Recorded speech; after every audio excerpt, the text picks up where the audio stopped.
Bir varmış, bir yokmuş. Zamanın birinde her ne sebeptense 3 adam bir düzlükte karşı karşıya gelmiş. İyi, kötü ve çirkin. Her birinin belinde bir silah var.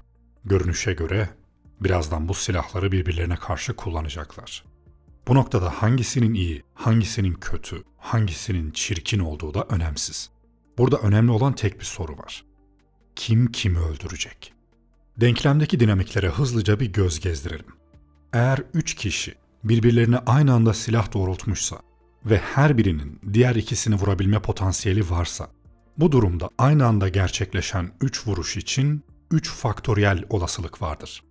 Bu durumda şu basit formüle göre 3 kişinin birbirlerine aynı anda silah doğrulttuğu bir anda 6 farklı olası vuruş sıralaması olabilir. Ancak gerçek dünyada bu durum oldukça nadir ve genellikle çözümlenmesi çok zor bir durumdur. O yüzden bu tip durumlar daha çok kurgusal senaryoların konusudur. Yani burada yaşanan şeyin bir adı ve bir tanımı var. Meksika açmazı. Bu videomda Meksika açmazından ve onun sinemadaki kullanımından bahsedeceğim. İyi seyirler.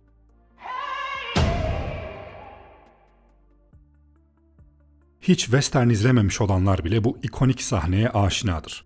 Çölde saklı bir konfederasyon altın zulası vardır ve Blondie, Angel Eyes ve Tuco hazineyi ele geçirmek istemektedir. 3 adam da kendilerini hazinenin gömülü olduğu mezarlıkta bulur ve çatışma kaçınılmaz hale gelir. Ennio Morricone'nin ikonik müziği eşliğinde yüksek riskli bir Meksika açmazı izleriz.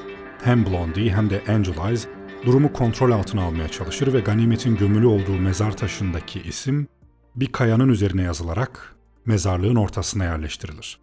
3 çelik bakışlı adam tek kelime etmeden yerlerini alır ve birbirlerine bakarak ilk hamleyi kimin yapacağını beklerler. Seyircilerin endişesi had safhaya ulaştığında Blondie siyah giysili düşmanını vururken Tuco silahının dolu bile olmadığını öğrenir. İyi, kötü ve çirkin filmi Meksika açmazının ilk örneği değil ama bu ünlü kinayenin filmlerde kullanılmasını sağlayan film ve aynı zamanda bir başyapıttır. Üçlü bir üçgen oluşturmuştur. Sırtları arkalarındaki mezar taşlarına dönüktür. Arkada ölüm, önde ölüm. Leone'nin bu sahneyi yönetmesi, 3 karakter arasında ileri geri kesmeden önce mezarlığı geniş bir çekimle bir arena olarak kurduğu tiyatral tarzını özetliyor. Ennio Morricone gitarın tellerini tıngırdatırken kurgu hızlanır ve her kesmede karakterlerin yüzlerine daha çok yakınlaşılır. Ta ki görünen tek şey değişen gözleri ve yavaşça kılıflarına uzanan elleri olana dek. Birdenbire Blondie'nin Angel Eyes'a ateş etmesiyle gerilim bir barut gibi patlar.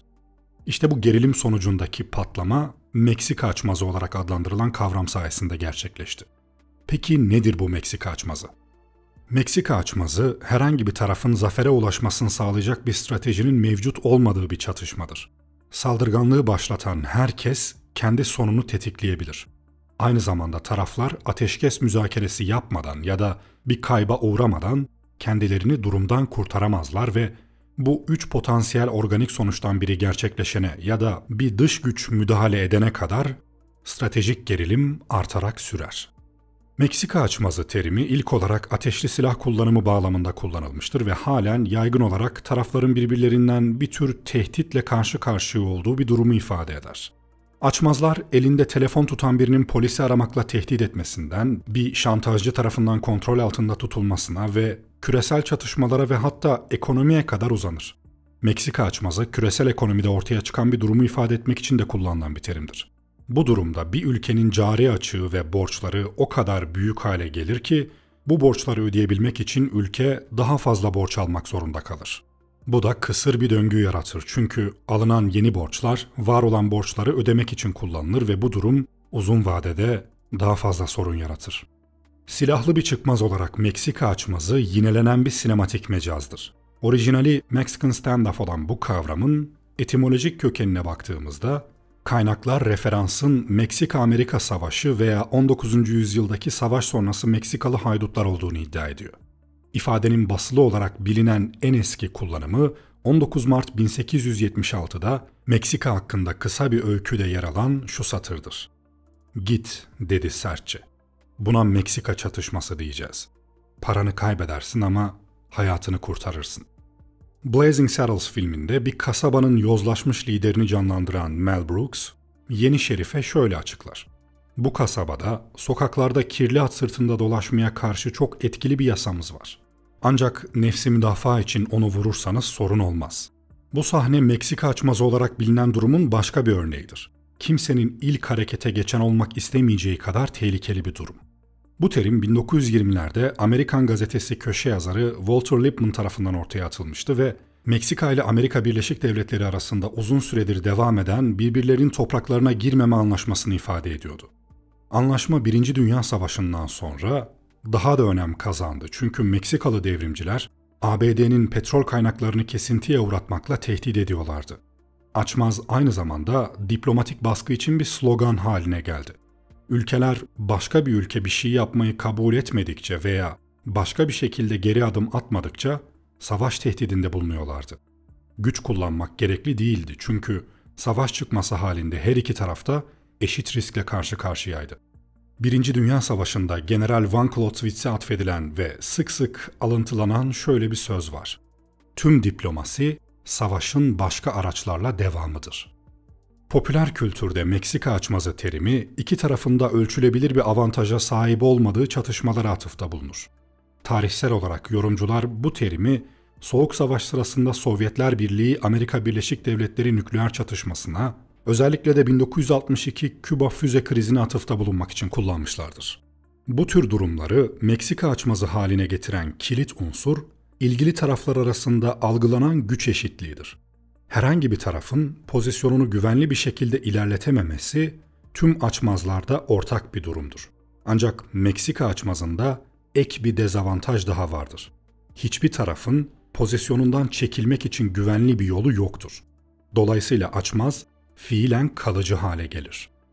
Her bir tarafın diğerini silahla tehdit ettiği Meksika açmazı klişesi, sinemada bir olay örgüsü aracı olarak sıkça kullanılmasından dolayı artık bir film kinayesi olarak kabul ediliyor. John Woo ve Quentin Tarantino gibi büyük yönetmenler de filmlerinde Meksika açmazını bol bol kullanmışlardır. 1966'dan bu yana sayısız kez kopya edilmiş, yeniden yaratılmış ve parodisi yapılmış olsa da iyi, kötü ve çirkindeki çatışma henüz aşılamadı. Bu spagetti western'de yeni nesil sinemacıların ilgisini çekecek, daha büyük bir etkiyi başlatan bir filmi bitirmenin cesur bir yoluydu. Quentin Tarantino ve Vince Gilligan gibi yaratıcılar sıklıkla Leone'nin çalışmaları üzerindeki etkisinden bahsederler. Meksika açmazı uzun zamandır sinemanın bir kinayesi olmuştur ama hiçbiri bu ikonik spagetti western'deki kadar ikonik olmadı. Yıkık dökük bir mezarlığın tam ortasında geçen filmde yönetmen Sergio Leone, bu adamların her birinin hem arkalarında hem de potansiyel olarak önlerinde ölümle çevrili olduğunu açıkça ortaya koyuyor bu filmde. İç savaşın, kaosun ortasında dünyadan bıkmış ve hayata küsmüş olan bu üç adam, bu mezarlığa ve gerçekleşmesi kaçınılmaz olan üçlü çatışmaya giden yolu bulmuşlardır. Film boyunca Blondie, Angel Eyes ve Tuco'nun ihanetler ve huzursuz ittifaklarla dolu karmaşık ilişkileri vardı. Bu yüzden altını bölüşmek için bir anlaşma yapmalarına yol açabilecek herhangi bir güven tamamen paramparça olmuştu. Bu kaçınılmaz olarak inşa edilen hesaplaşmadır. Üçlü arasındaki gerilim, filmin ünlü müzikal müziği ve Leone'nin kimin en hızlı ve en temiz silahı çekebileceğini görmek için yavaşça silahlarına uzanan yüz ifadelerine hızlı kurgularla odaklanma kararıyla artar. Bu çekimler gözlerine yaklaştıkça Blondie'nin sakin metanetini, Tuco'nun geniş gözlü vahşetini ve Angel Eyes'ın soğukluğunu gösterir. Meksika açmazının filmlerde bolca kullanılıyor olmasının sebebi harika bir hikaye anlatıcılığı yöntemi olmasıdır. Meksika açmazı ilk kez Amerikalı senarist Ben Hatch tarafından 3 silahlı kişinin kendilerini bir Meksika çatışmasının içinde buldukları 1937 yapımı A Star Is Born filminin senaryosunu yazarken kullanılıyor. Terim daha sonra 1953 yapımı western filmi High Noon'daki kullanımıyla popülerleşiyor. İki kişinin karşı karşıya gelmesiyle ikiden fazla kişinin karşı karşıya gelmesi arasında çok fark var. Bu durum Meksika açmazındaki önemli bir ayrımı ortaya koyuyor. Çünkü iki kişinin durumunda bu bir açmazdan ziyade daha çok bir düellodur ve sonuç büyük oranda karşılıklı duran kişilerin yeteneğine bağlıdır. Fakat iyi, kötü ve çirkin ve sonrasındaki pek çok uyarlanmış Meksika açmazı sahnelerinde ikinci bir durum vardır. Buradaki durum üçgen ikilemi veya üçlü çıkmazı olarak da bilinir. Şimdi şöyle düşünün. İki kişinin birbirine silah doğrulttuğu bir senaryoda olay aslında nispeten basittir. İkisinden biri ateş edecek veya ikisi de vazgeçecekler. Bakın burası önemli işte. Çünkü iki kişinin birbirini öldürmekten vazgeçmesi mümkündür. Fakat bu denkleme üçüncü bir kişiyi dahil ettiğimizde bu artık o kadar kolay değildir. 3 veya daha fazla kişinin olduğu senaryolarda Meksika açmazının yarattığı gerilim dramatik olarak artar ve iki kişinin karşı karşıya geldiği durumdakinden çok daha geri dönüşü olmayan bir yola girilmiştir. Çünkü üçüncü kişiler iki kişinin verebileceği mümkün olan nispeten basit kararları verebilmelerini büyük ölçüde zorlaştırır. Basitçe anlatayım. 3 tane karakterimiz var. A, B ve C karakterleri. Normalde A ve B karakterleri karşı karşıya gelmiş olsaydı belki de birbirlerinin gözlerine bakacaklar ve ikisi de karşısındakinin tetiği çekmeyeceğine ikna olacaklar ve yavaşça silahlarını indireceklerdi. Fakat C karakterini dahil ettiğimizde bu mümkün değil. Çünkü A ve B karakteri bunu düşünseler bile aynı zamanda C karakterinin de ne yapacağını öngörebilmeleri çok zordur. Çünkü bu denklemde hiçbiri birbirinin müttefiki değil. Hepsi tekil olarak birbirinin düşmanı. O yüzden C karakteri A karakterini de hedef alabilir, B karakterini de. Tıpkı satrançta olduğu gibi açılış hamleleri basittir. Fakat bir sonraki hamle olasılıkları inanılmaz derecede artırır. O yüzden denkleme eklediğimiz üçüncü kişi de her ne kadar sadece bir kişilik bir ekleme olsa da olasılıkları büyük ölçüde arttırdığı için çözümlenmesi de bir o kadar zorlaşır. C karakteri aslında hiç ateş etmeyecek biri olsun. Onun sadece varlığı bile A ve B karakterlerinin davranış olasılıklarını korkunç boyutlara taşır. İçinde bulundukları durumda her bir kişi bir diğerine zarar verebilirken kendisi de aynı anda zarar görebilir. Bu içinden çıkılması güç bir durum. Sosyal sözleşme teorisinde bu tür durumlar taraflar arasında gerilim yaratan bir güç dengesi veya denge kavramını temsil eder. Her biri diğerine zarar verebilme potansiyeline sahip olduğu için bir kişinin hareket etmesi diğerinin tepkisine bağlı olabilir. Bu durum kurtarıcı bir hareket veya dış müdahale olmaksızın bir tür döngüsel anlaşmazlıktır ve mevcut durumu dondurabilir. Felsefi olarak bu durum etik, güç dengesi, irade ve çatışma çözümü gibi konuları içeriyor. Bu tür durumlar felsefi düşünceyi karmaşık kararlar ve insan etkileşimleriyle ilgili önemli konuları ele almaya itiyor. Tarantino kariyeri boyunca Meksika açmazı fikrini sıkça kullandı. Reservoir Dogs, True Romance, Pulp Fiction ve Inglourious Basterds filmlerinin hepsinde senaryonun bir yerinde bir Meksika açmazı yer alır. Meksika açmazı genellikle 3 tarafla gerçekleşir. Rakip A, rakip B'yi vurabilir. Ancak rakip A bunu yapmakla meşgulken rakip C, rakibi A'yı vurabilir ve böylece çatışmayı kazanabilir. Bu durumun Tarantino'nun da sevdiği filmlerden biri olan The Good, The Bad and The Ugly'de ikonik bir şekilde nasıl uygulandığını anlattım. Tarantino, Meksika çatışması konseptini oldukça sık kullansa da hiçbiri aynı şekilde bitmiyor. Gerilim her zaman büyüktür ve seyircinin endişelenip bir sonraki adımda ne olacağını tahmin etmeye başlaması için bolca zamanı vardır. Pulp Fiction'da Meksika açmazı Jules, Pumpkin ve karısı Honey Bunny arasında gerçekleşir. Daha sonra bu gergin sahnede Vincent'ın tuvaletten dönüp Honey Bunny'ye silah doğrultmasıyla açmaz bir kat daha artar. Bu açmazın sonunda Samuel Jackson'ın canlandırdığı Jules, Honey Bunny ve Pumpkin'in parayı alıp gitmesine izin verir çünkü tek umursadığı şey gizemli bavuldur. Rezervuar Köpekleri filminde bunun tam tersi olur. Seyirci Bay Orange'ın bir polis olduğunu bildiği için biraz dramatik bir ironi yaşar. Ancak Bay White yine de onu savunur çünkü hala onun iyi olduğuna inanıyordur. Sonuç olarak Joy, Bay Orange'ın polis olduğunu bildiği için ona silah doğrultur. Bay White, Bay Orange'ı savunmak için Joe'ya silah doğrultur ve Joe'nun oğlu da Bay White'a silah doğrultur. Silahı olan herkes ateş eder ve hepsi zincirleme bir reaksiyonda olduğu gibi ya ölür ya da ölümcül şekilde yaralanır. Teorik olarak Joe'nun oğlu Eddie'nin çatışmanın sonunda hayatta olması gerekirdi. Ancak Bay White 2 kez ateş edip Eddie'yi öldürebildiği için o da öldü. Tarantino'nun efsane açmazları üzerine uzun uzun konuşulabilir. O yüzden hepsine bu videoda değinmeyeceğim. Belki ileride Tarantino sinemasını ayrıca ele alırım. Meksika açmazı, western film türünde bir grup insanın her birinin silahını diğerine doğrulttuğu ve kimsenin geri adım atmaya niyetli olmadığı bir açmazda olduğu bir olay örgüsü olsa da bu temel kurgu üzerinde birçok varyasyon vardır. Mesela bir rehine söz konusu olabilir. Rehine canlı kalkan olarak kullanılabilir ya da kendisine değer veren kişiler tarafından hedef alınabilir. Çatışma bir karakterle tüm bir kasaba veya köy gibi tüm bir topluluk arasında olabilir. İlgili taraflar eşit olmayabilir. Örneğin taraflardan biri sayı veya ateş gücü bakımından ezici bir üstünlüğe sahip olabilir. Aldatma söz konusu olabilir. Örneğin bir taraf diğer tarafın silahsızlandırıldığına inanırken ikinci tarafın silahı hala saklı olabilir. Yani bu alemde Ali Osman'a meydan okuyacaksan onun kaç tabanca taşıdığını bileceksin. Taraflardan birinin keşfedilmemiş ya da gizlenmiş bir silahı olabilir. Örneğin Hateful Eight filmindeki masanın altında uzun bir süre seyircinin de bildiği o saklanmış silah gibi. Bakın mesela Transformers Dark of the Moon filminden bir sahne. Her ne kadar Transformers serisinin devam filmleri bana göre oldukça düşük kalitede işler olsa da bu sahne oldukça güzel bir sahne. Çünkü dedim ya, Meksika açmazı doğru bir şekilde uygulandığında hikaye anlatıcılığını önemli bir ölçüde etkiliyor.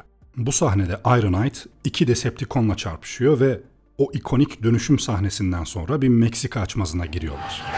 Is there a problem? Whoa, little Mexican standoff we got here. Weapons down. Bu arada Ironhide'ın seslendirmesi çok iyi değil mi ya? Whoa, little Mexican standoff we got here. Ironhide başta 2'ye 1 iken olaya bir otobot daha dahil oluyor ve 2'ye 2 oluyorlar. Şimdi ne demiştik? Meksika açmazlarında genelde görünürde avantajlı veya dezavantajlı unsurlar yoktur. Burada 2 Decepticon ve 2 otobot birbirlerine olan mesafeleri, konumları ve görüş açılarıyla eşit avantaja sahip gibi görünüyor.